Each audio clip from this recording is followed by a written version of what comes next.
Want your Twitch stream to run with almost no delay? This quick guide will show you how to stream with low latency, so your viewers see you in near real time. If this helps, don't forget to like and subscribe. First, head to the Twitch website, click on your profile icon, and open the creator dashboard. From the left sidebar, expand settings, then select stream. Scroll down and make sure latency mode is set to low latency.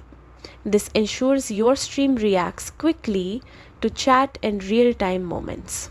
Now open OBS or your streaming software. Go to settings, then select the output tab.